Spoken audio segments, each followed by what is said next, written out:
I'm Clara, 29, sitting in my sleek office as the CFO of a tech startup on the verge of becoming a billion-dollar company. I also run a chain of vintage bookstores inherited from my grandmother. My life could have taken a very different path, and this story is a wild ride. I grew up in a seemingly average middle-class family in Michigan. My father, Tom, was a district supervisor for a shipping company, and my mother, Linda, worked part-time as an accountant for a small law firm. I have a brother, Nathan, 4 years my senior. To outsiders, we were a typical family, 2 kids, a suburban home, and weekly barbecues. But inside, there was an unspoken hierarchy. Nathan was the star.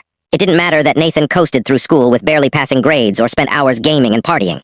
He was the son, the family's pride. I was just the daughter, expected to be polite, assist mom with chores, and eventually settle down with a nice guy. I buried myself in books, not to impress anyone, but because I loved knowledge.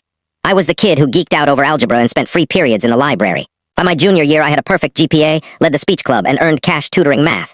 My counselor said I had a shot at top-tier schools. Nathan, meanwhile, was limping along with C's and occasional F's. Boys take longer to grow up, Mom would say.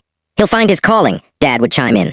They shelled out thousands for Nathan's SAT coaches and even hired someone to polish his college applications. When I asked for similar help, Dad shrugged. You're smart enough to manage. And I did. I studied relentlessly, used free online resources, and took practice tests every weekend. When acceptance letters arrived senior year, I was floored. Harvard with a full scholarship covering tuition, housing, and books.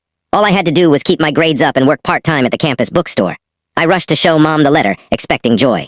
She gave a strained smile and said we'd discuss it when Dad was home. That was my first red flag. Days passed with no discussion. Nathan's rejections piled up. Every school, even his backups, said no. My parents were frantic, making calls, blaming everyone but Nathan.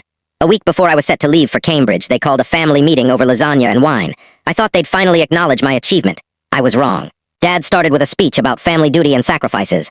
Then he dropped the bombshell. Clara, we need you to turn down Harvard. I thought it was a prank, but his face was stone cold. Nathan. Please like and subscribe Meesha's Revenge for more stories.